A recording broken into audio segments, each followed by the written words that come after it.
I do think that the educational stuff that you brought forward, Slava, as well as preamble and the notes on the aristocracy and the different hierarchies there, probably like the first time people read Shakespeare. I don't know what's going on. What do you mean you bite your thumb at her? Like, why would someone bite their thumb? What an idiot. And then they like keep moving on, right? Exactly. Slava, your lighting looks so good, you look like AI. Thank you. I have mastered the art. You all are listening to an audiobook, or are you physically going through? Both. I physically read a Kindle as I listen to the audiobook so I can highlight stuff and make notes. What about you, Josh? I'm just curious because of the pronunciation of names. I was listening to an audiobook. I have a physical copy, but it's also the pages are kind of ripping out. What versions have you been listening to? Like I actually could pull it up and find it easier, but I have the Blackstone audio version. I have some British guys narrating. Yeah, I have that one, and I bought the updated one by Paul somebody and Larissa somebody or something like Paul Graves, not Graves. Graves is the one that Jonathan is holding up. I have the one by Larissa somebody. I think it's the most current one.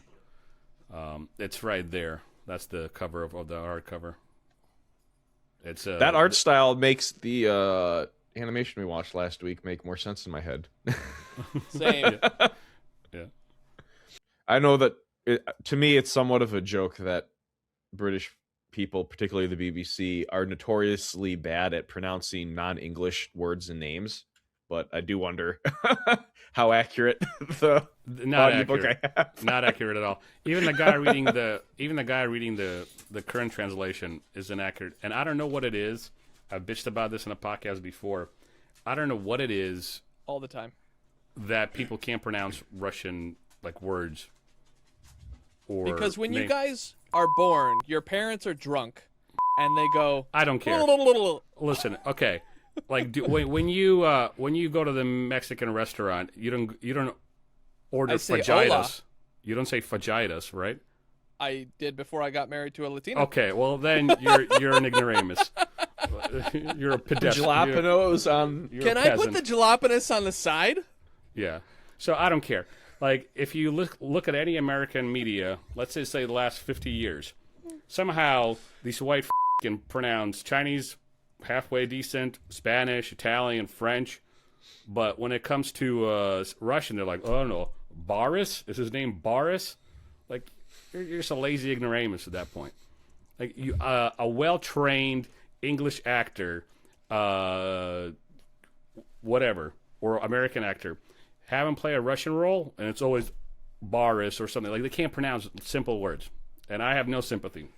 See, I thought that it could possibly be just an Eastern European thing, but they don't have the excuse that they have with Polish names of not being able to pronounce Grzegorz Brzezinskiewicz and stuff like that, you know?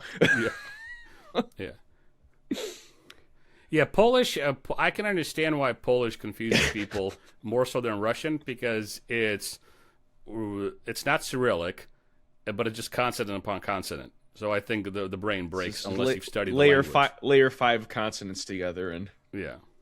So, well, it's obviously a sound. And here's the thing: 80% of it can be fixed by just learning the accents.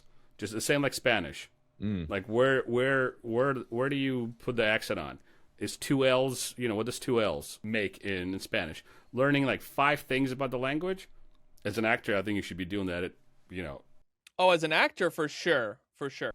Apparently, I guess I forgot this. Must have been the first version that I went through back when I wrote the one that I have. article. Yeah, Blackstone. I was looking for the Blackstone audio one. So I was asking just because this different pronunciations. I'm obviously going with the one I'm used to hearing, but I know that's going to be confusing for everyone too.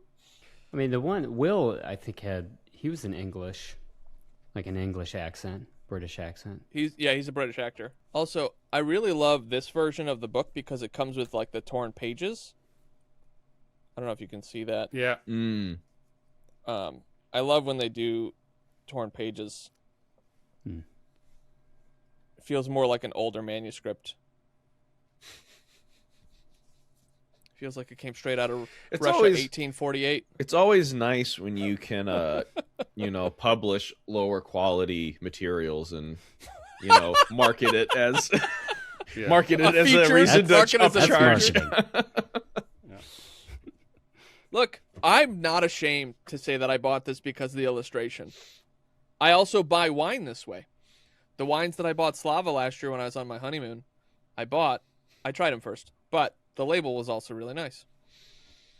Look, if you put 17 bottles of wine in front of a person and said, which one do you want to buy? And they had no labels on them, the one that had like a marker streak on it, they'd be like, oh, that one looks fun. Seems artistic. Wine is a beautiful product because, like, you can just, like, the range of prices for wine is just like, it's just crazy. Yeah. And the markup that you can put on wine. It's true. All right, page 1. Let's get into this. We're starting from the beginning, folks. We're just gonna read it to you. Fyodor Dostoevsky. Is that good enough, Slava? Did you say Theodore? Clearly not good Teddy? enough, folks. Is that what you said? Theodore? Fyodor Mikhailovich Dostoevsky, blядь. Get your shit together, Jonathan. This book was written by Theodore Roosevelt.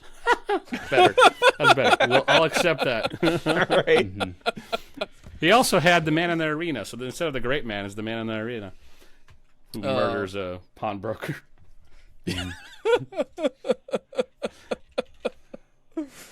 I thought we were covering crimes and misdemeanors. With Woody Allen. Well played, sir. Well played. Yeah. I'm going to leave that one right where you said it. All I'm right. not going to touch that one. It's a great movie, by the way. Saying. Haven't seen it in a long freaking time. Did you watch it last night, Josh? Is that what No, you're I bringing did it not up? watch it last night, but I was looking for, like, is there a crime and punishment movie? And then Have Crimes they and ever made this into a Misdemeanors? movie? I'm not Yeah, aware that they have. There's It would not there's a surprise Soviet me. film. Well, okay. That part, that doesn't surprise me. I mean, it's not in. That's something I wonder about. Things that aren't in the public domain. Is there an incentive to make stuff from it, or is there a disincentive to make stuff from it because you can't, 1970. you can't fully copyright and patent every single aspect of it, and Is this not in the public domain? I think it is. This is I think it is. Well, Yeah, because, there's like, one with that's Ben how- Kinsley, Crime and Punishment. There's a few. There's 1970, 1998, 2002, 1983, 2002 TV series, 2007 TV miniseries, 1935. everything from a Russian film from 1901 all the way to a Bulgarian film in 2019, and Yeah. like 30 others in between. And there's a Spanish version, too. Good Lord. That could be interesting. See, Or, no, that's not Spanish. I'm losing my mind. Crimen y Castigo. Is that Italian? Is that Spanish? Castigo. Castigo sounds more Italian than it does Spanish. But a lot of the early, like, Disney movies, those were based on stories that were in the public domain. No, it's Spanish. Yeah, the it's the a early remake. ones were. Poor Student in Mexico City. It's an adaptation. Yeah. Yeah, I think there's an opportunity there for Hollywood blockbuster Crime and Punishment. Forget Hollywood. You got your staff right here. We'll start writing the script. Mm-hmm. You guys can start casting, and we'll kick this thing off.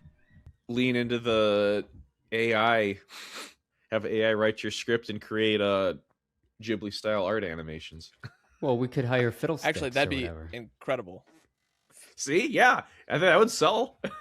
Modern Day Crime and Punishment in Studio Ghibli style. I would absolutely watch that. Hell yeah. Because I wonder what a Studio Ghibli style of the murder scene would look like. Hopefully, some sort of spirit comes out. A little bit of like Princess Mononoke, like the forest spirits. It's there. All right, let's get into this because I don't know how long the elephants will be at bay.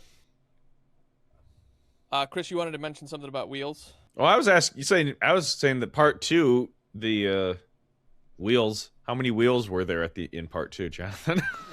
Well, I counted at least one wheel crushing a man's body. But might have been 2, depending on where he was positioned. Right? Could have been 1. Could have been 2 wheels went over him. But there's 4 wheels on the carriage itself. So. I think they said he got wrapped up inside one of them, which that sounds awful. That sounds awful. I'd imagine that means he got ran over by the first and wrapped up in the one behind it. He just like grabbed onto the axle and just twisted up into it. So, yeah. About being wrapped up in the axle. That's right. Exactly. So today on Crime and Punishment Part 2, we are going to be discussing parts 3 and 4 of Crime and Punishment. What are we doing? What now? So what are we talking about today? Look, I'm just a facilitator. I am, I'm here for the ride. So please carry on, bring us back to part 2, and let's do it. We talked haphazardly. We jumped around part 2 because we talked about him going to the police station and wanting to confess and being all freaked out, but it was only about the rent he owed. It wasn't about the murder. And then we talked about him losing his mind on the couch. Some of the other characters coming in and out, like Lucian. So we talked about those things. I think what we punted to today, and then we're going to talk about part 3, was the dreams. Specifically his dreams. Because I mentioned like the moral, the philosophical, and 2 other aspects of the dreams that academic I read that had a reader, like a reader's guide to Crime and Punishment. So we could revisit that in more detail, or we can just focus on part 3.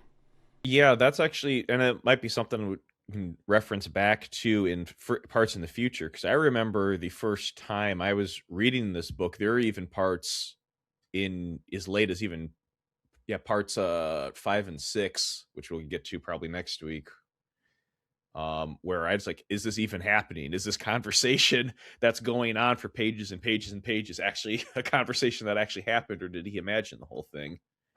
And obviously that he's had that just in part 2 of the dream of Ilya beating the landlady, and he wakes up and talks to Nastasia. I forgot what her name was. Yeah, or how you pronounce your name. It's like, what about this? And there's nothing that happened.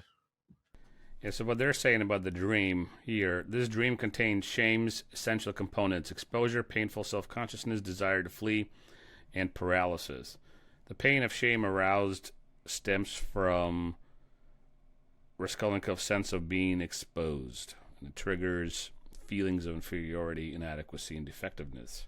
After his encounter with the tradesman, a potential witness, Raskolnikov dreams that he repeatedly hits the old crane on her head, directing his rage outward. When she doesn't stir, he bends down, peeks in his face. And when dead, the little old crone was sitting and laughing, simply dissolving in soft and audible laughter. In Raskolnikov's unconsciousness, the victim lives and laughs, and the murderer metaphorically dies. So, what he wanted to achieve as the great man, it failed. And we know as the readers it failed, but internally, this is where Raskolnikov begins to further fall apart, and specifically look at his deed and realize it accomplishes absolutely nothing. Was that the dream? Was that part 3 that he had that dream of beating the woman again, and then she didn't die? Yeah, and so what Dostoevsky's doing here, he's moving readers out of Raskolnikov's head more and providing multiple perspectives on him, revealing Raskolnikov's fear of exposure.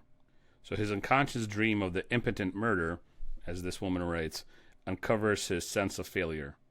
As part 3 ends, Dostoevsky thus plunges us back into Raskolnikov's head and fittingly closes it with a cliffhanger. Awakening from his dream, Raskolnikov sees a mysterious guest who watches him and then steps over the threshold of his room.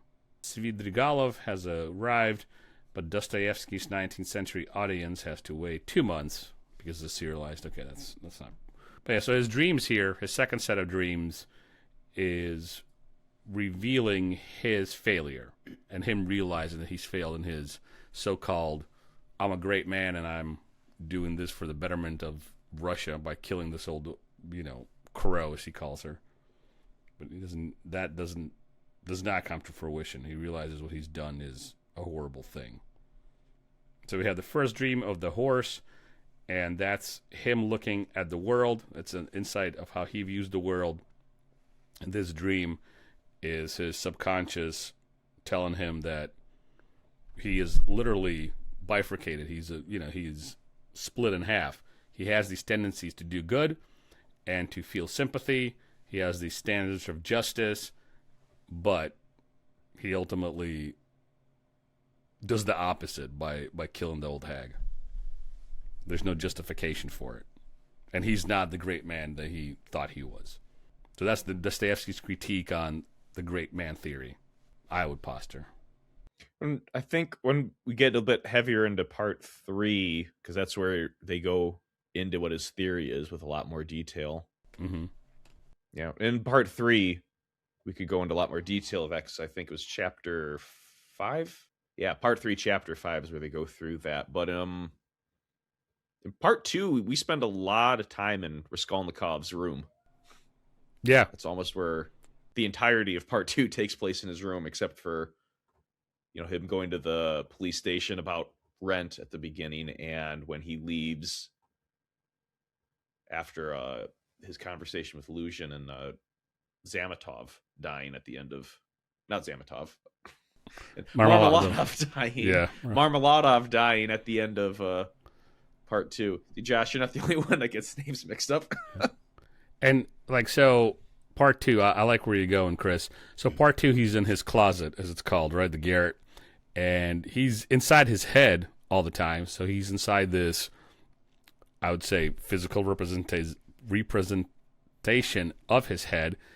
He has these people coming in and out, and he's losing his mind. He's staring at the ceiling, staring at the flowers in the wallpaper. He has these bouts where he exclaims things, then gets really interested in the murder, and then pretends to, not care. He's aloof now, back on the couch, staring at the ceiling. And he's back in his apartment here in Chapter 5, Part 2, and we have another visitor, Zametov. That's where he comes in, and he claims to... Well, what does he say here? He claims he has come to merely recover sentimental pledges left with Alyona, I can't even pronounce my own people's name. Alyona Ivanovna. Alyona, yep, Ivanovna. Then he learns that Porfiry has been expecting him and knows the precise details of the pledges. So here, I guess, this is Slava's take on it. His world is closing in on him in very small steps, right? And now we have an establishment of a formidable adversary. Because it seems that others who approach Raskolnikov or challenge Raskolnikov, he's able to somehow to throw him off track or talk his way out of it. But Porfiry, Petrovich, he's his adversary now. This is who's going to go head-to-head with Raskolnikov. And it seems, again, my own personal opinion, it seems now we have found a great man. But not the great man, as theorized or embodied in Raskolnikov's head. This is truly a great man who has wits, who has a sense of justice. He is trying to find out who the murderer is, and he is having bouts, if you will. He's parrying with Raskolnikov, who only fancies himself as a great man. Well, one key point of difference, too, is that he has a position where he's actually able to employ some of his qualities. Yes. Yeah, he has an authority that backs him. Yeah. Which, exactly. That distinction, I think, is what prompts the whole problem Raskolnikov finds himself in some ways. Well, the other part is, the townspeople, right? They knew the landlady, or sorry, not the landlady. They knew the pawnbroker lady. They knew her sister. but they were just people, and people die every day. And they're like, okay, we know that she was murdered. However, can I get my stuff back? And they're moving on, right? Like, they don't care. Yeah. They're not super interested. They're like, they're curious, but yeah, well, someone killed her, and here we go. Yeah, life goes on, and I need to feed my kids. Where's my shit? You know? So their detachment is understandable. Yeah. Like, and she wasn't a likable character anyway, so it's even more understandable. They're like, all right, she's dead. I need my stuff back. Well, and also, while how do you pronounce Razumikin? How do you pronounce his name? Razumikin. Razumikin? Okay. Yeah. Well, he's obviously very good-natured and Raskolnikov's friend, and so is dismissive of his delusional outbursts. Yeah. But everyone notices his delusional outbursts is like, Yes. and they comment. He comments to Zamatov later, like, isn't it interesting? Or somebody comments to somebody's like, isn't it interesting? Like, he's totally aloof, and the moment that gets brought up, he's like hyper fixated on it. Is acting very strangely every time the murder comes up. So, like, while his friend dismisses it as like, well, he's just kind of, he's my friend, he wouldn't do something like that. Right. But he notices, everyone notices. It's kind of weird. Yeah, and Raskolnikov is almost crushed, or not offended, but put off by Razumikin's well-meaning closeness, and begins to retreat more into secrecy, right? And then is further destabilized. And everything that happens to Razumikin, I guess is what I'm getting at, after the murder, is his world, and therefore, ergo, in Dostoevsky's mind, his great man theory is falling apart. Not so great anymore, are you? He still clings to his intellectual premise, so-called, but he's really unequal to it. He doesn't live up to what he has built up in his head as what me, Raskolnikov, is. I think going in retrospect, that makes sense, knowing in part 3 what the theory is and having explored it, but not having that information when you go through it the first time. I found myself projecting my own mind into his situation of like, these people are being nice to me, but I'm just this lowly person. I'm not deserving of all of this niceness, is kind of the lens that I was seeing a lot of that through. Like, Yeah. because like I don't want people to dote on me. I don't like the attention. Like, if there are problems, let me just deal with it by myself, is an attitude I think is very relatable. Yeah. I'm kind of split on that, if I'm being honest. There's some things that I'm like, yeah, I need help. My ego's not that big. But for a large majority of issues that I might face or have faced, I was like, all right, I just need some space. I know what I'm doing. Let me do it. And oftentimes, the most well-meaning, attempts to help me by friends close and not so close, I'm like, oh, leave me alone. Thanks, Mom. So, I can relate, Chris. I can relate. As I've extended my age, I more and more just like let people help me. I previously was like how you guys described, but I've learned like, look, you're actually stealing from the other person, assuming that they're like a family friend or your wife or whoever. Like they care about you. Like, sit the F down. Let me help you. You're doing them a disservice by not letting them help you. It's not that you're incapable, assumingly, right? Like if you were in a hospital bed, different story, or wheelchair, whatever. But it's, hey, I care about you. Let me do something nice. Just like how you guys do something nice for somebody else. Like, oh, well, let me get the door for you. Or hey, can I get your groceries for you, ma'am? And she's some sort of old lady, right? Like you do something nice because you want to do something nice, because you care about people. But then if you cut it off with your ego or your pride or whatever you want to call it, like you're actually stealing an opportunity for them to have joy by serving you. My mentor once told me that because I was like, hey, James, I have trouble receiving gifts from people or like don't want them doing things for me. And he's like, cool, well, that's pride. So like repent, move on, and like let people just serve you. That of all your problems is probably the easiest to solve. And I was like, oh, okay, James, I'll just repent and move on. Well, I mean, I think it's actually 100% right. Flipping around what I said earlier about if we project into the future of how the book ends, I think pride is the thing that changes, and that's what he really lets go at the end of the book, which obviously we'll talk about later. But yeah, I think that's 100% that pride is the center of that. Well, that's the whole like sticking point or like root of what Raskolnikov does and like gets him into this mess in the first place. He thinks that he's better than everyone else. And Yeah. then to your point, he can't live up to it. And so like if you're going to have an ego, you better be able to back it. And if you can't, then like sit down. Yeah.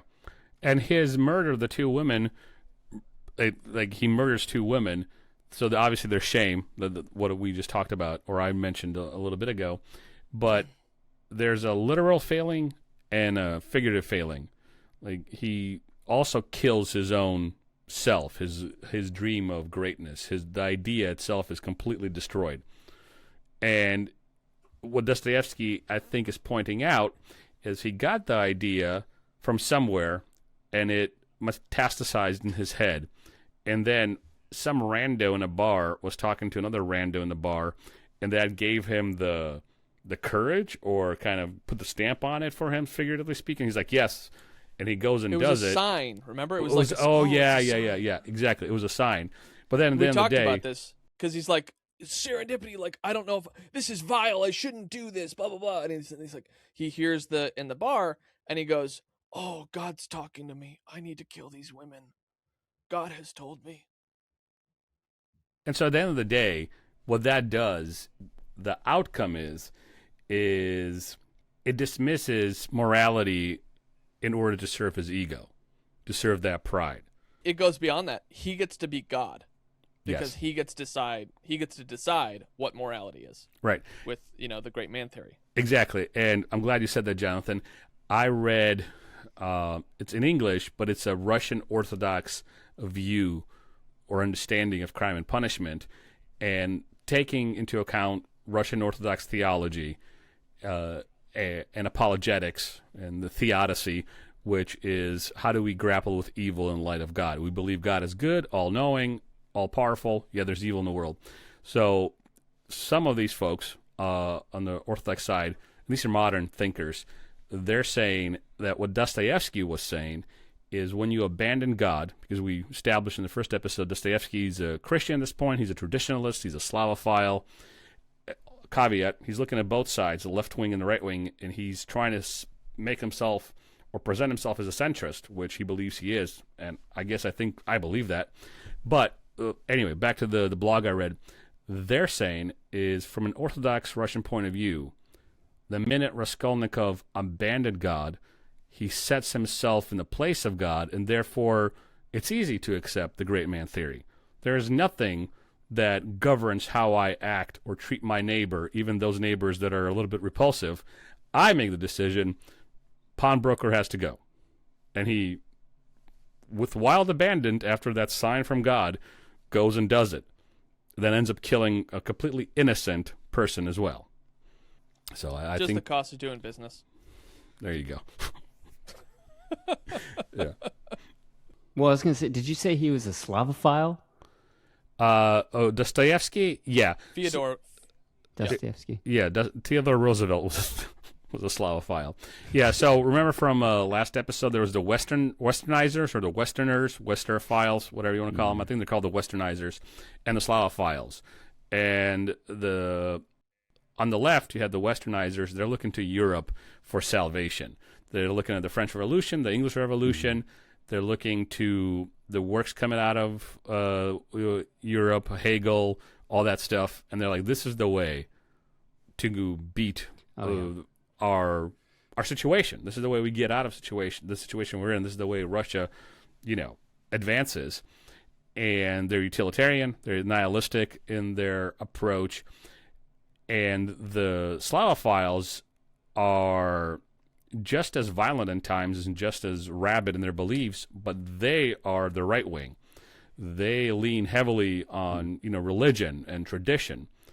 But Dostoevsky, as a Slavophile, he doesn't want to go that far. He sees the natural order of things. I mean, this is me putting words in his head. The natural order of things are that life is suffering. God is in control. We must humble ourselves. We must hold on to our Russian Christian traditions. The Russian soil, the Russian people will get us to the place that Russia needs to be. And while we're suffering, we must suffer well. my interpretation of Dostoevsky's position. And that's why in Siberia, serving his punishment, serving his time, that's when Raskolnikov finally sheds his pride with Sonia as his guide and going, all right, again, paraphrasing it completely. Yeah. I know what I did was wrong. I must humble myself before God. The way forward is not through violence. And I don't have the right or authority to exact that violence in pursuit of some secular utopia. Slava's view of things. Does that help, Josh? Yeah, that helps. Yeah. Coming back to your note of the secular utopia when we get into part 5, because there's a lot about that conversation between him and Porfiry, I think, that shows the contradictions of like what is Raskolnikov lying about and what's he being honest about in that conversation, because he claims all of these Christian virtues, and they make even a mention of the New Jerusalem, which I'm not well read on the Revelations, so maybe someone else can jump in there about Revelations 21. But that's something that I think can cycle back to that point. Yeah, just real quick, the New Jerusalem is the consummation of the new world. Christ returned, set things right, and the New Jerusalem is the new people of God, in a true utopia. That's Revelation. But you were going to say something, Chris. Oh, it was that I think that's something to cycle into, because you mentioned, I want to put a pin in you mentioning a secular utopia. Oh, gotcha. And there's a mention of a Christian utopia, and that he's not, I don't know what he's being honest about and what he's exactly lying about in that conversation, because he's very clearly not with God at that point, yet espouses words that he is. And right. So no, I when he think that's great. Talks about a bright new future, I don't think he's really talking about that in the way his words on the surface claim it is. Yeah, his schizophrenia there, if I may use a harsh word, I'd love to discuss when we get to part 5. Because at this point, he is still not fully devoted to God. He's not fully repented. He's not fully realized the transgression he's committed. So him playing with those two things, I think would be a great conversation piece for part 5, when we cover part 5. It starts with chapter 5, part 3, chapter 5. We could introduce it and then go into depth with it later. Yeah. Well, I think with all the dreams, this was said earlier too, and I agree that like there seemed to be a sense of like when I was reading it, like what is actually happening, like what is really happening in reality versus what is part of his like delirium and his madness, and like a part of me like was wondering like did the murder itself even happen? But I mean it's pretty obvious that it did happen, obviously. But yeah, I mean, that was just very interesting. And I think that too, like, I mean, if you were to do something like as drastic as like, murdering somebody, like it was very believable to me that he is like falling down into this like madness and delirium state, given how he's a recluse. He's just separating himself from society. He has these crazy, theories about being the superior man. And he's just like in his head, he's sick and just malnourished, like he's not eating. And then he kills 2 women. Like, yeah, the fall into madness was very believable to me. Have you ever gone mad, Josh? Not upon that reflection. Not that mad. Not in the same way, but in a fashion. I mean, sure. I think that like there is something that's like relatable to it, in terms of like being just like so into your own thoughts and not having that like, that social, being able to bounce off ideas that you're having off other people. I mean, COVID is like a perfect example of that. We're all just like secluded to our homes. Yeah, that goes back to what Jonathan mentioned last episode, where community, whether it's a faith community, whether it's a a book club, a hunting club, just your friends that you get together on Thursdays to go to the bar and watch a game. Any kind of community that has a real sense of kinship and, brotherhood or sisterhood, whatever, people will correct each other, right? Even in school, sometimes getting punched in the throat was a good thing because you stopped being a douchebag. So that's a harsh example of it, but a more adult, sometimes adults punch each other for a good reason, but let's say a more adult, mature it's a relationship. real world. Yeah. A more mature adult example is friends. Even though, I'm all far away from you guys, but we do have a relationship. Now, I've known Jonathan for 20 plus years, but Chris and Josh here, if we continue, and then Josh and Chris and I do that watch throughs and, reacts to whatever we were talking about, the anime, excuse me. And I keep saying Josh, and Chris and I get to know each other. There might be a time where it's appropriate for Chris to go like, hey, Slav, calm the hell down. All right, just stop. And that's normal. Those kind of things, if we're mature and we can hear other person's critique of us, that's what keeps us from becoming Raskolnikov. And I'm not saying we have to murder people. Just Raskolnikov in the way Josh described himself a little bit, where you get wrapped up in your own thoughts, and sometimes you go to Narnia, and it's not a happy adventure. Well, and Chris is probably correcting you because you were like, "Hey, I saw this anime Sekirei that we could watch," and Chris is like, "I've been down this road before.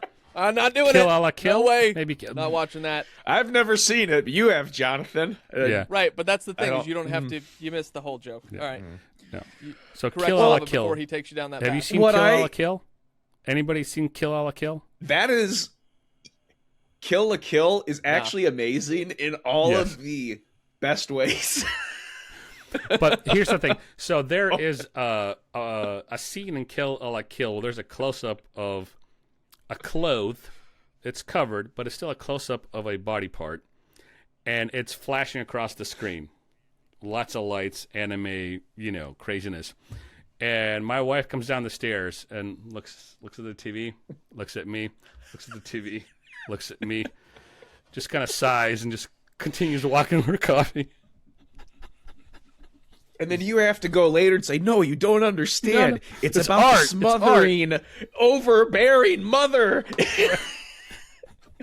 Yeah. that wants to coddle the world and protect it and not let it grow up to be the hero of humanity. You don't understand." It's pivotal to the plot. But going off what you're saying though about friendships, and community, like to me, the biggest takeaway of this chunk of the story is just that Razumikin's a fantastic guy and a fantastic friend. He's kind of a little all over the place in some eccentric ways, but he is just like willing to throw himself to the ends of the earth for Raskolnikov, which is part of the reason of why he's just like, I go away from me. You're torturing me by being nice. Yeah. And he's the opposite of Raskolnikov in the sense of the mind, right? Because he's poor, he's disheveled, he's a former student, he's going through the same problems, facing the same issues that Raskolnikov is, maybe sometimes morally, sometimes societally, all the stuff that's happening around them that's creating this powder keg in Russia. They're both feeling it. And Raskolnikov's reaction to it versus Razumikin's reaction to it, or how they deal with it, are two completely opposite things. I think Dostoevsky, again, my little take on it, Dostoevsky was doing that on purpose. Because you can be poor and all sorts of stuff. It was, as you're saying, like you mentioned him about being a centrist of sorts. Of like, well, you can see that somewhat embodied with Razumikin in that you don't need to throw away rationality, education, and all of this Westernization thought. You don't need to just throw it away, but you need to, like, you can't just go, full hog at it. You got to restrain it. You got to tether it to something, some morality of some sort. Yeah, and I would say religion that's unguarded by reason goes the same way. It's just instead of, unbridled wanton desires to be taken and pursued at whatever cost, to we're all living in the cave, and, if I see somebody's ankle, therefore I've sinned, or whatever the hell, example you want to use. Do you think that there is a cleansed version of the great man theory, Slava? I don't think so. Is there a version that is... No, I don't think so, because the theory itself is the issue here. Like, it is the kind of like the nucleus of the thoughts that come from it. And one of them is what Raskolnikov decides is the right way. So there's no cleansed version of it. There's a response to it that says there is a way to deal with the evil in the world and to deal with evil people, and it's not giving randos the ability to kill at will because they feel that this murder, this, cleansing of the society will achieve anything. The response is not a tempered version of the great man, but a critique of what the great man theory teaches. Does that make sense? It does. I was kind of going from an angle of, like, what would it be like, hypothetically, if the great man theory was a person who was Christ-centered, right? Like, well, that's the response.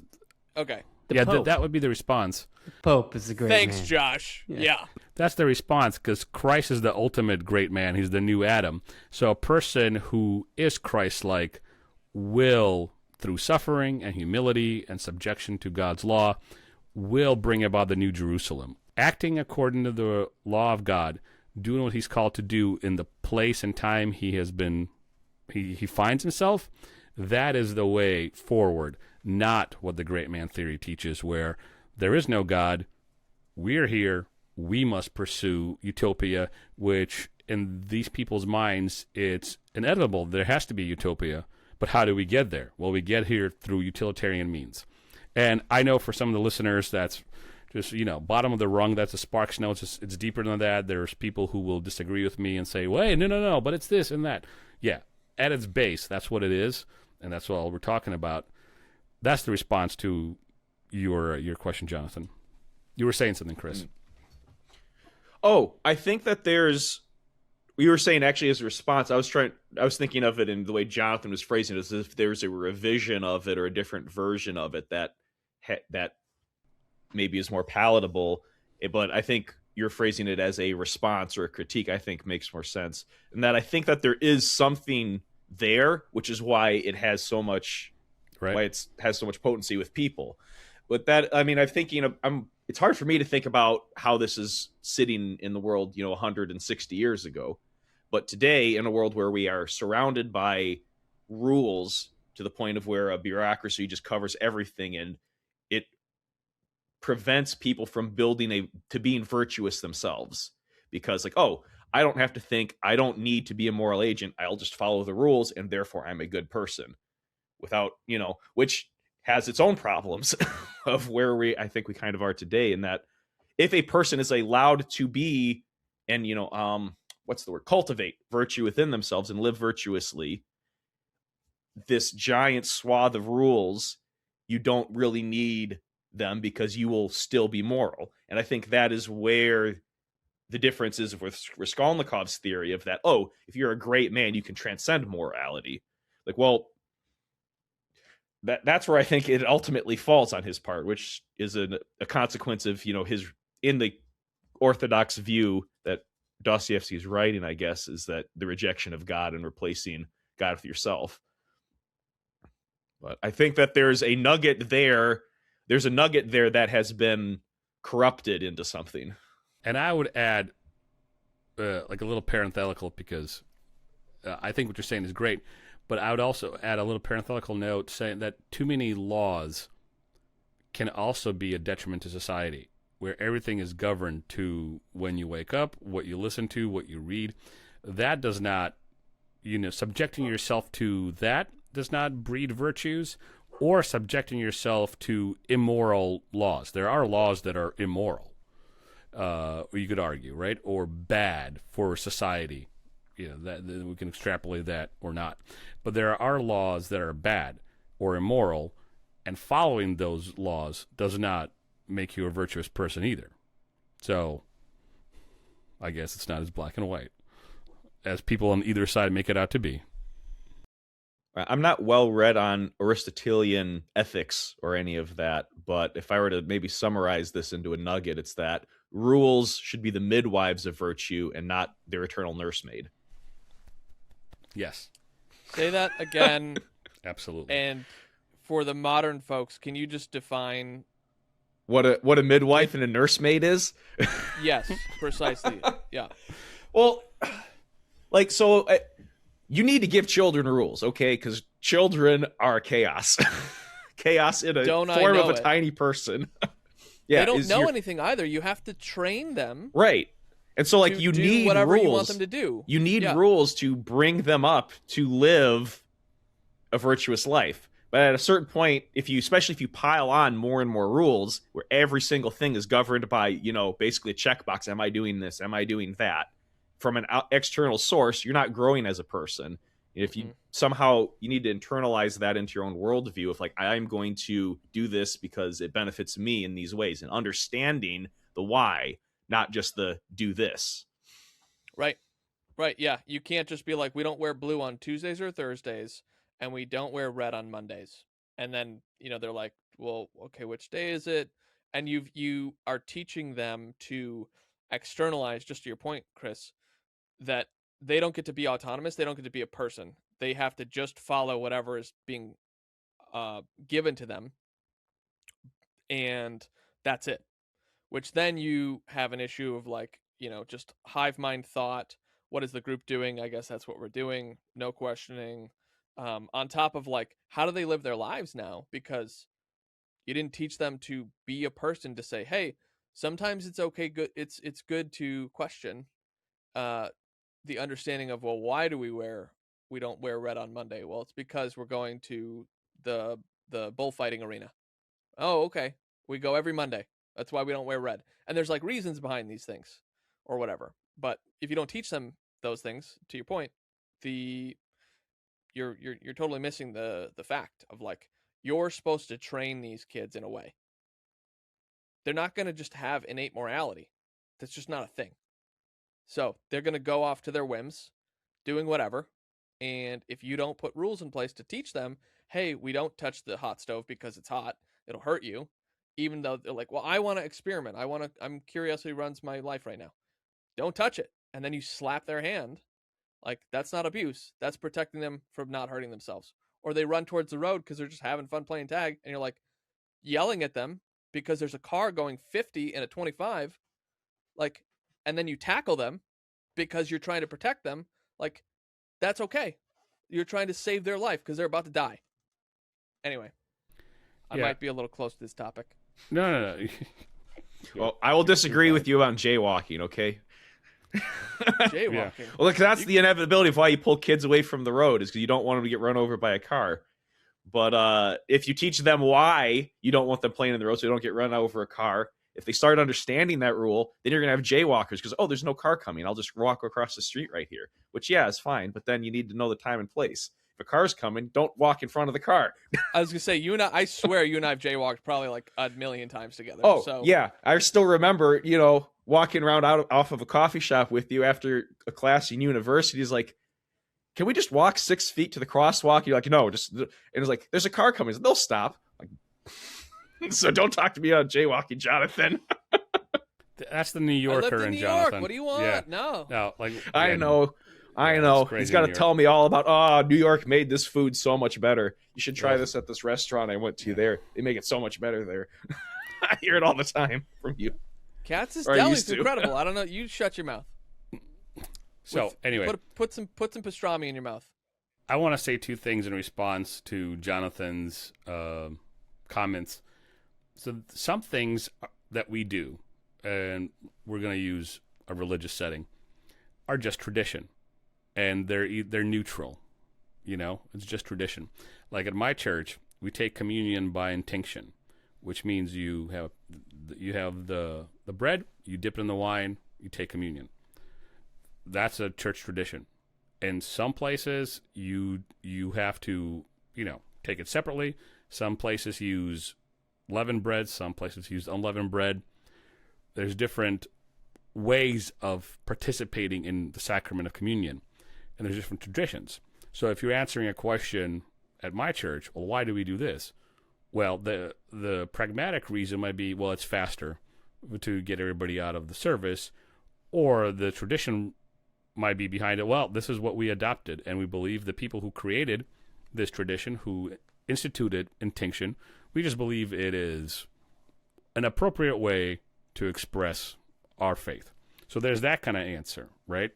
Now that's my first point. The second point that is more closely tied to what you're saying, like, well, we don't wear red on Monday. Like, sometimes there's no answer. Sometimes it's just convoluted, made up, coercive, manipulative means of control. And there's no answer. But this is now us obviously critiquing a system from without it. So whatever answers they might give their kids about red, it's irrelevant. Like, I went to a church when I was younger, and it was pretty much a cult. Plainly stated it was a cult. One of their rules was you can't wear ties. Why can't you wear ties? I was asked. And I didn't ask the elder or the pastor or the head, whatever, cult leader. I asked one of my contemporaries, a fellow 13-year-old or 14-year-old. And he said, well, that's because they point to hell. I was like, oh, okay. Cool story, bro. They point to hell? That's why we can't wear? And he was like, looking at me like I had three heads. I was like, you know what else points to hell? Like, maybe snip, snip. Like, and I was an asshole kid. And I was the asshole kid who was a little bit smarter than everybody. Not because I'm painting myself as a genius, but I just didn't buy stuff that was just shoveled down my mouth right away. I was like, hey, yeah, okay, Jesus rose from the dead. Great. Or whatever, this thing, the Ten Commandments. I always ask questions. And 90% of the time, in my kid brain, things made sense. I was like, great, we're Christians. But then when that kind of crap comes along, I'm like, what do you mean you can't wear ties? So everybody in school that wears a tie, my teachers, are sinning because they're wearing a tie? Help me out here. So sometimes it's just that. Sometimes rules are just horrible and bad. And there's no answer for them. Or the rule is previously tradition. Okay, your great-grandmother used to go to the bullfight on Mondays, and so she made the rule, don't wear red. Never told her daughter, and now her daughter is raising this son, like, well, we don't wear red on Mondays. And she has no answer. And it's just a pulled tradition. There's a great story that I love from martial arts where it's like, hey, we triple knot our belts. And the guy goes, okay, and then eventually starts asking questions. And he goes to his master's master, his sensei. He's like, hey, why do we triple knot our belts? Oh, well, it's just the tradition. It's what we do, right? And then he goes to that guy's master. Well, why do we triple knot our belts? That's just what we do. And then he goes to that guy's master, and he's like, oh, well, that's just because I was fat, and I couldn't keep my gi on. And it's like, so this is why we're doing tradition? Because you were fat for 3, martial arts generations? That's the reason? Get out of here. So, like, it's good to question, but the questioning, similar to being a part of a friend group, is like you're poking it to be like, is there still relevance here, right? Like, the way that we were living in the early 1800s is not how we live today. So any tradition that's been brought up from that should be questioned. Doesn't mean that it should be thrown out instantly, but it should be questioned like, oh, hey, we boil all of our water before we drink it. It's like, well, we don't have to do that anymore because we have treatment centers, right? Like, so. But tradition can also, like, deconstructing it can also be harmful in some ways too, because sometimes those irrelevant things like triple knotting a gi is, if that's something particular to that, to that particular dojo, it is something that's defining that dojo as something separate. And it is irrelevant, or in some ways, or like the reason why it started is something silly. Like, oh, the head guy, generations past was just a fat guy and couldn't keep his stuff on. But like, there's also like, as time goes on, that's something different and unique to that particular dojo that no one else has. And so there's still also, it can be something that there's an identity around as a means of keeping people together too. So I guess that's one of the benefits, where you weigh deconstructing stuff too, is like it can be helpful because you can throw away irrelevant or harmful things. But if you go rampant with it, it can also undo the fabric of it can undo the fabric. You're not going to have fat people in your dojo to continue that along. What you're saying is absolutely true, Chris. It's so apt for so appropriate for our time, because there's a lot of people deconstructing faith or their understanding of the world or traditions across the spectrum, religious and secular and everything in between. And the tendency is to blow everything up. And that's what the left-wingers were doing in the 19th century, or the left-wingers according to Dostoevsky, right? You have the traditionalists and you have the right-wingers, our time, Dostoevsky's time, who are holding on so hard that they provide no answers. But the other side, this is the more important one I want to respond to, what you said, they're just blowing everything up. And that doesn't help anybody. Sometimes it's just a tradition, and it's okay. Just 3-knot the frickin' belt. Shut up. Don't worry about it. Is it hurting you? Is it hurting anybody else? No.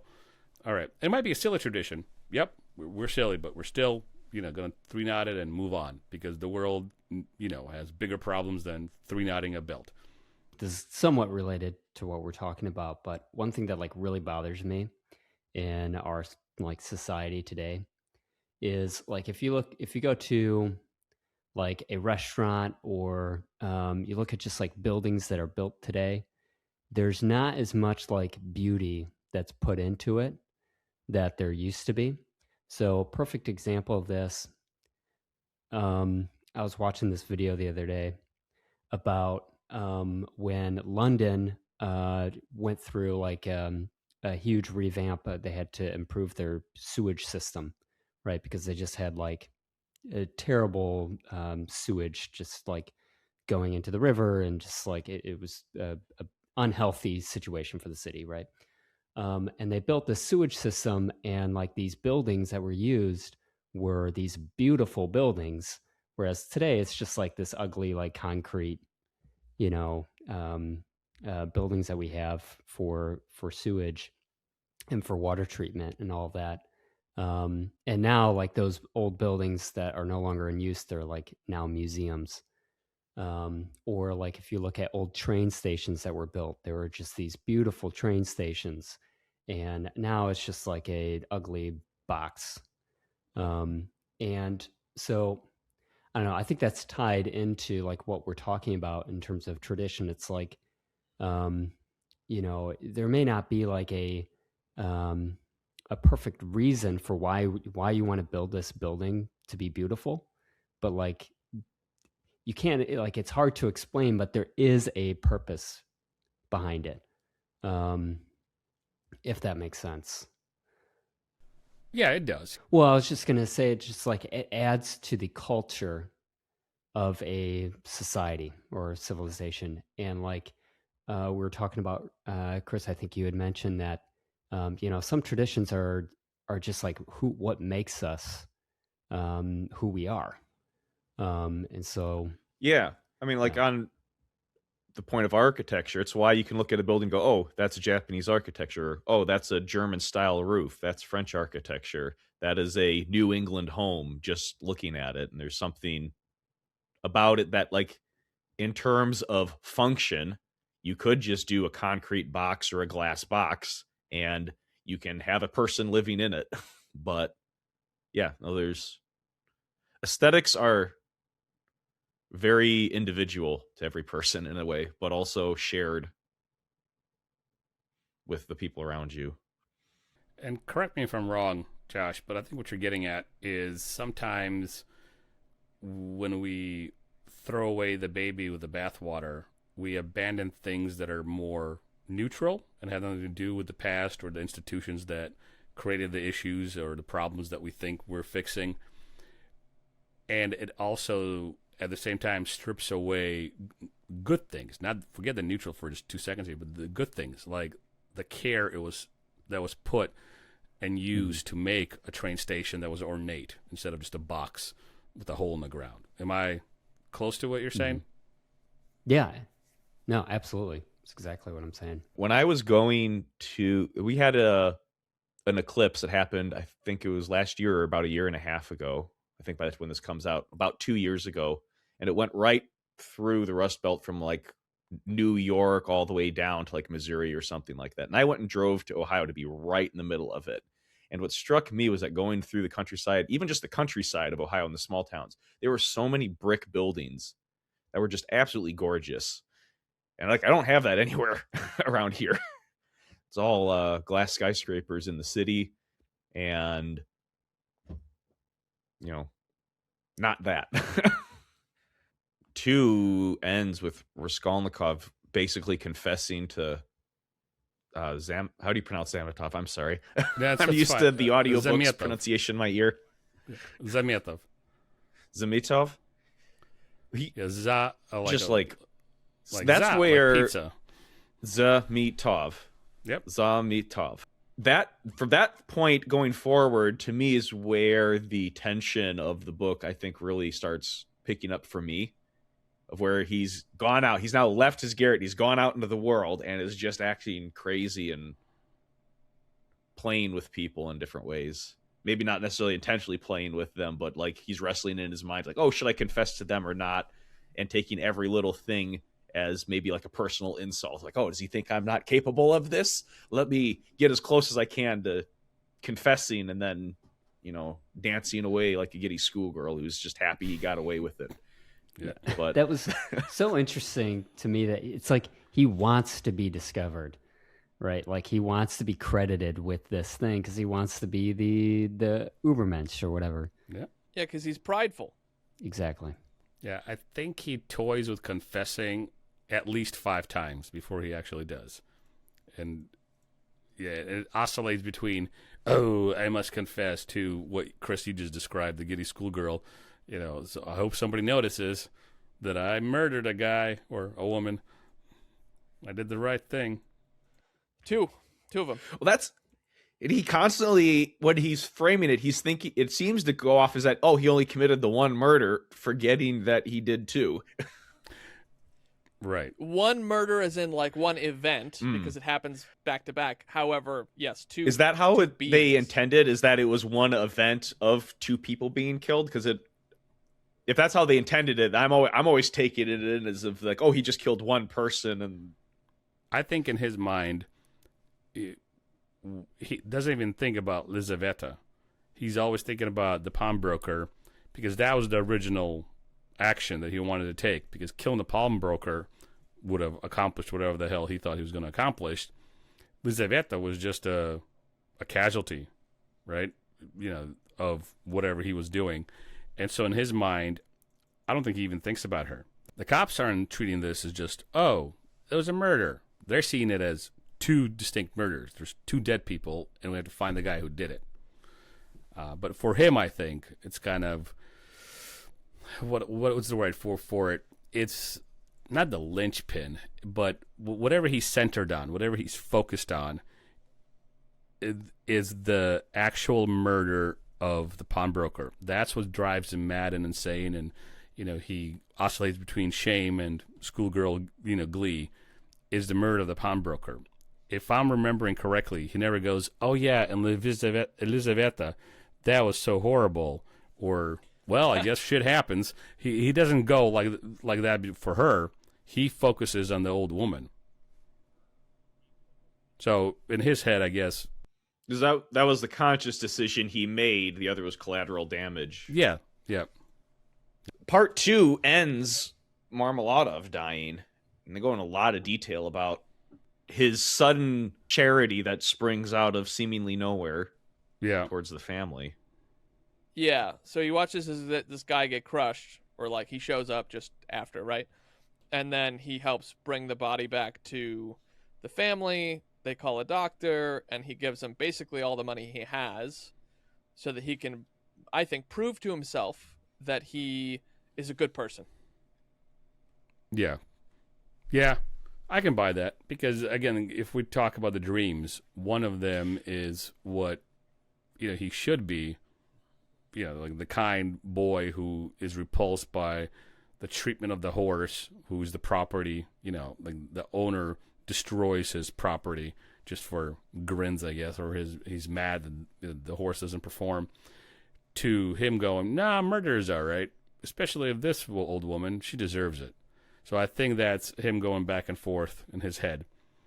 And I've figured this out, quote unquote, during this episode. We are oscillating between reality and, what's going on in Raskolnikov's head, in his mind's eye, constantly. And he is Raskolnikov. He's shattered in half, right? And he has this human aspect of him, that understands what morality should be to some degree. He understands. He has a semblance of what's good and bad. And then a utilitarian, psychopath who's like, nope, I'm just going to murder this random old woman. And he thinks in his head this is for the greater good. But really, it's selfish, prideful reasons, just like Jonathan has pointed out, at least 10 times already. It's just correct. It's absolutely correct. But let's get back into 3 and talk about some more points. Into 3. Well, part 3 starts off with us being basically, we kind of changed to Razumikin being our perspective character for a few chapters. And I don't recall if it was mentioned in part 3, if that's later in part 4. It tying back, he calls back on him just going further with him just being a good friend. He's earlier in part 2, he basically lied, saying that he was terrible with Germans to get Raskolnikov to do the translations for him. But he wanted to do that because he's just a friend, and he wants to help his friend use his intelligence, use his means to improve his situation. Part 3, does that, I'm trying to remember, I don't have a lot of notes there, because I know Sonia visits briefly. Does he talk with Dunya and his mother? They come and visit, and then he goes to the police station, or do I have the order of events backwards? I think you have the order of events backwards, because Sonia arrives. Okay. And then Pyotr Petrovich Luzin arrives. Let me see here. The Dr. Zasimov arrives. He judges Raskolnikov physically improved, but still psychologically wounded. And then they go to Porfiry's apartment in chapter 5. And then Raskolnikov is there, and he's startled to find Zametov there too. That's where Zametov is trying to recover the pledges left with Alyona Ivanovna. I think I misspoke earlier when I quoted this portion. It was at Porfiry's apartment, not at Raskolnikov's apartment that happened. Let's talk about part 4 for a second, at least the first part of part 4. What I find interesting, based on the conversations we've had so far in this episode, is part 4 opens with Svidrigailov, and he's kind of like this pure sensationalist. He's debased, and this is also the version of the extraordinary man. So he's the sensationalist, debased version of the extraordinary man who lives just to gratify his own appetite and asserts without remorse. He asserts his will. Let me say that. He asserts his will without remorse, uses intellect slowly as an instrument of pleasure, and Raskolnikov refuses his request to see Dunya, rejecting 10,000 rubles. And we know, if 150 can be enough to live on, even meagerly, 10,000 rubles is insane, right? And as he realizes what Svidrigailov is, he is repelled, unsettled, but also he sees that there's an affinity between them.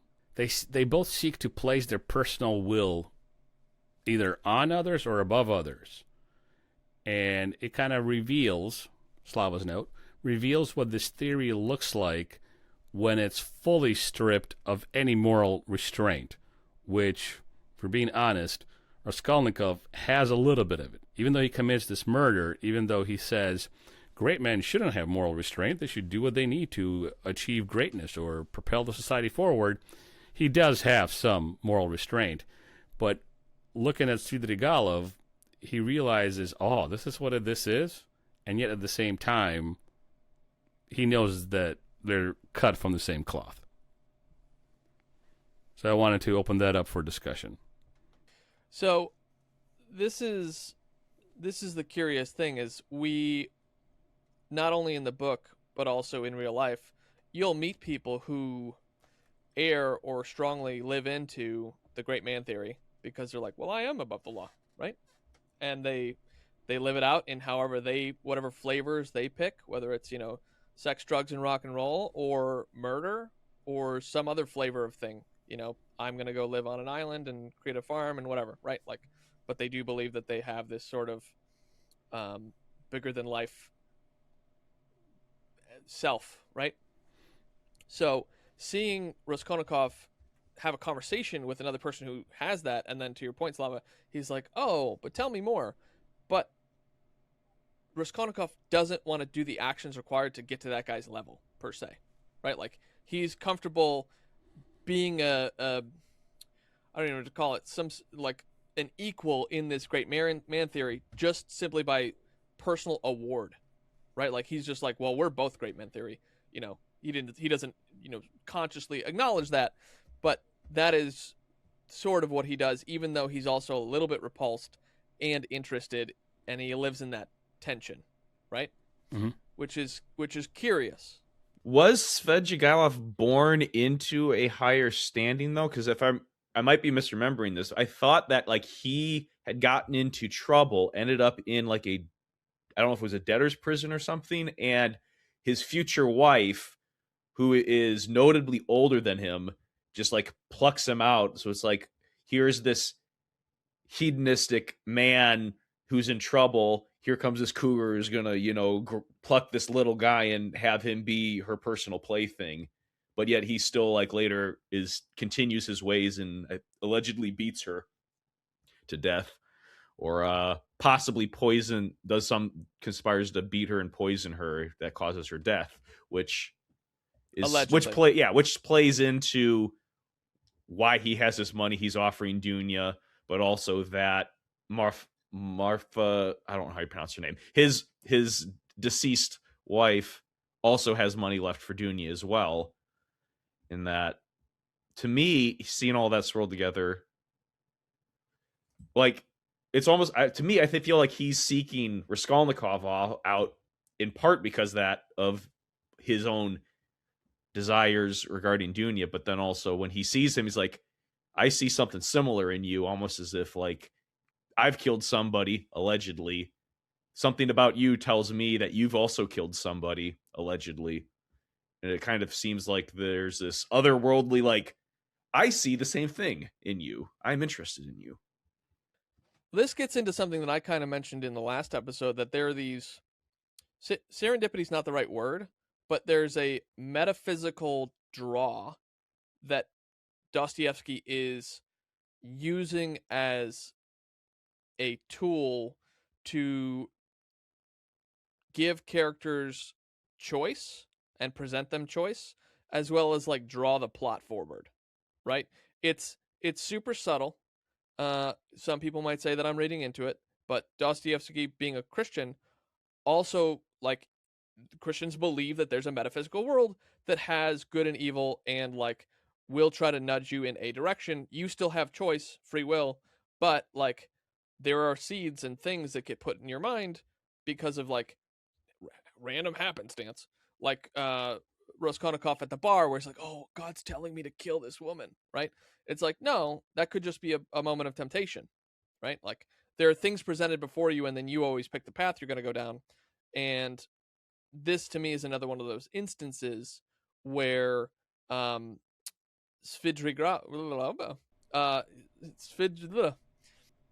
Svidrigailov.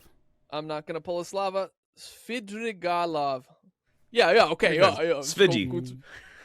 Svidi, for sure. Svidi. Let's just call him Svidi. Svidi Rupel. Svidi Rupels. 50 Cent? I knew you were going to say that. Anyway, it's just because you've known me for so long. I lost my train of thought. Metaphysical world, Christians. Those are my thoughts. I lost it because I was... Cool. Not much is known about Svidrigailov, according to this wiki.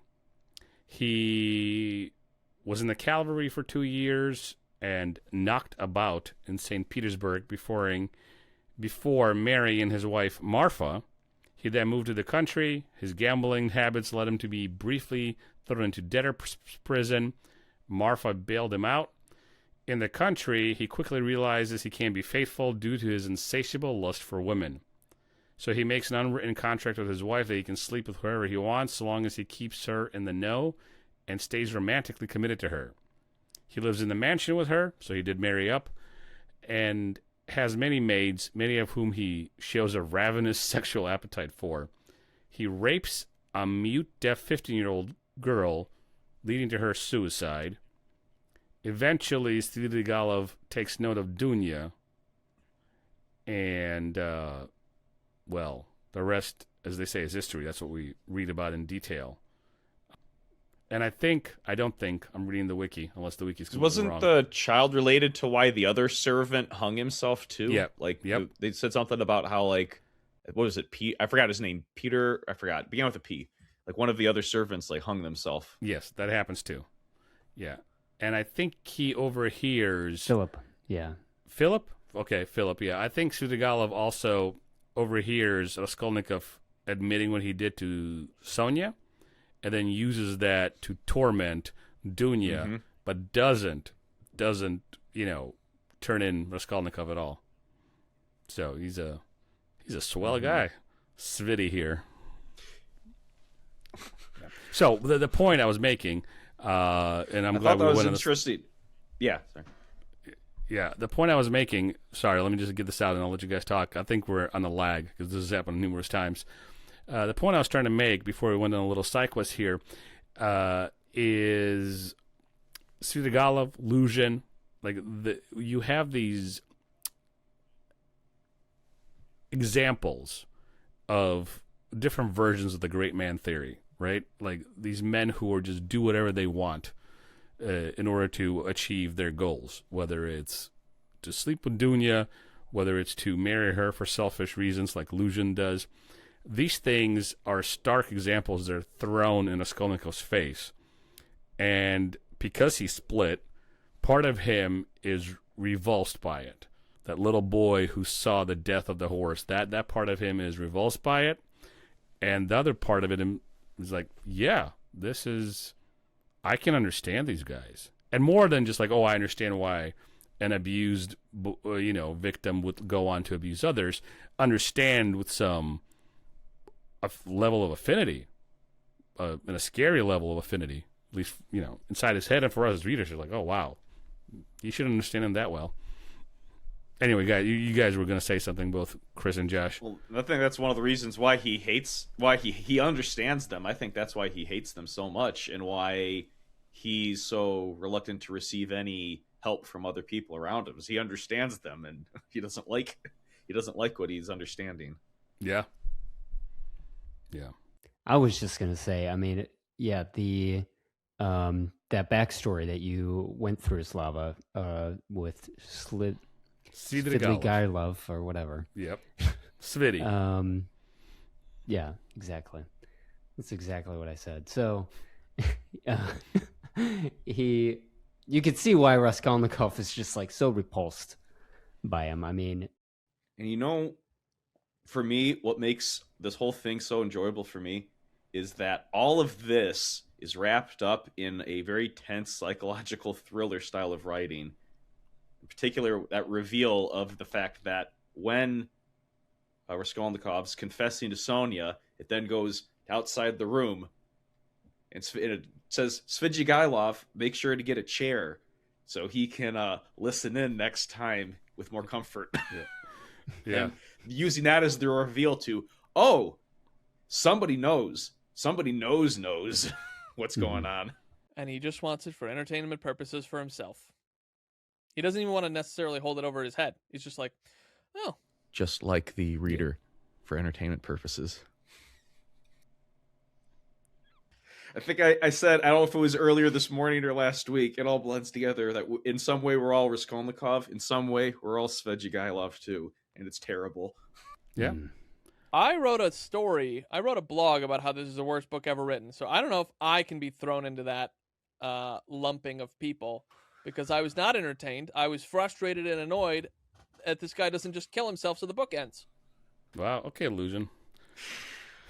There, I said it. I actually said that in public. I actually said that in public last week too. After the episode when I was with my wife at lunch, I was talking about it maybe a little bit too loudly in the restaurant we were in, and she looked at me like, because I was like, "Well, I'm just ready for him to kill himself, and I think he should."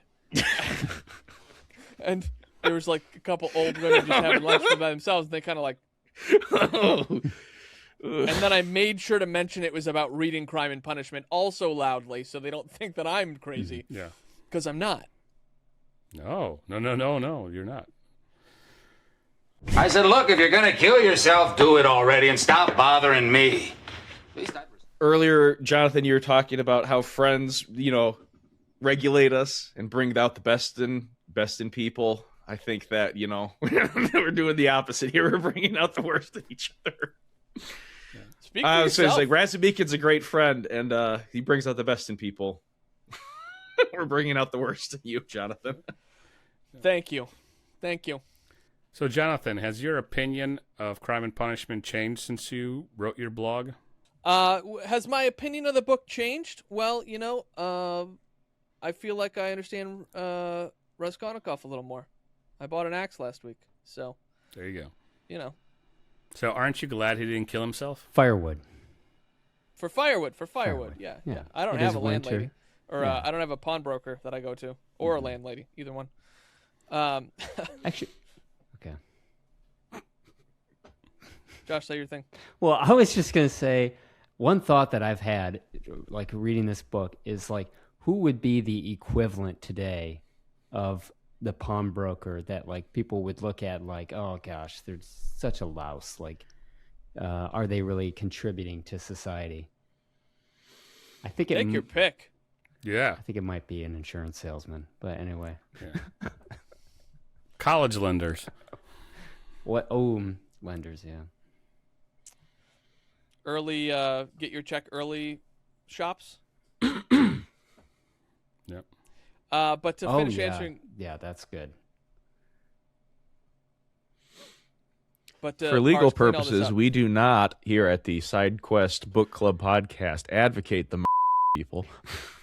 Thank you, Thank Chris. you. That's true. We were just about to say that. This is for entertainment purposes only, not even educational, just entertainment purposes. I learned nothing during this. I don't know about you. Okay.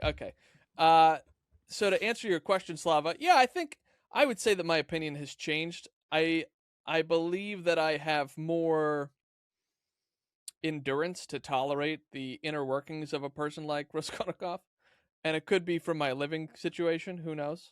For all the nonsense I have to deal with on a regular basis and the chaos that surrounds me, but it's not as bad of a read the second time around. I do think that the educational stuff that you brought forward, Slava, so far, as well as the preamble and the notes on the aristocracy and the different hierarchies there, it lets you understand it more. It's probably like the first time people read Shakespeare, right? Where it's like, I don't know what's going on. What do you mean you bite your thumb at her? Like, why would someone bite their thumb? What an idiot. And then they like keep moving on, right? Yeah, exactly. So I'd say I like it more. I think it's worth reading. I think it's worth discussing as well. But in terms of pure enjoyment, I don't think I enjoyed it more this time around. I think I hated it less. All right. Is that fair? That's fair.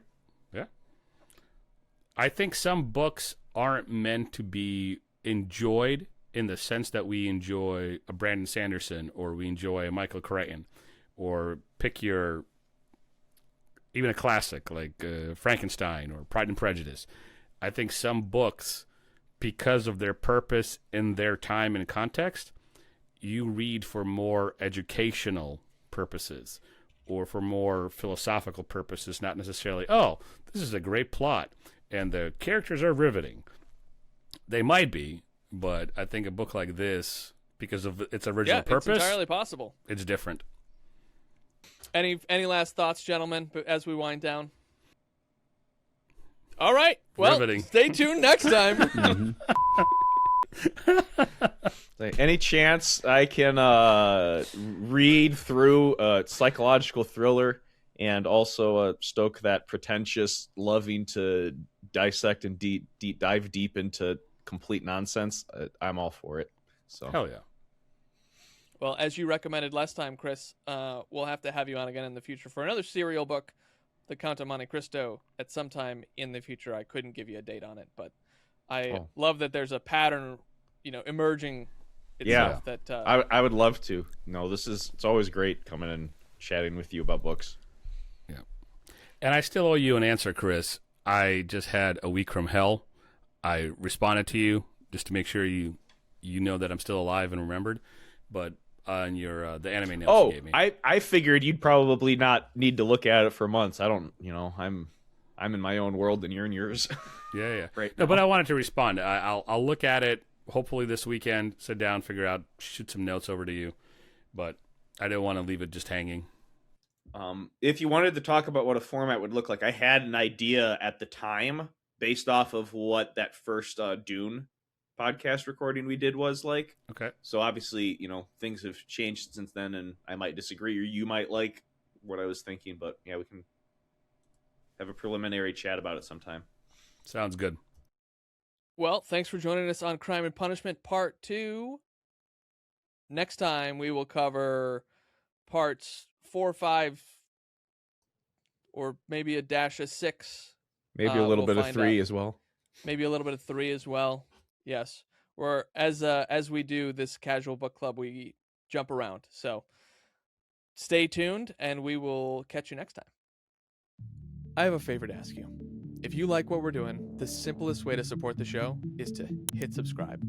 In return, we'll keep leveling up, and we'll listen to your feedback and read authors that you suggest. And of course, we'll take side quests along the way. Thank you for joining us, and we'll see you next time.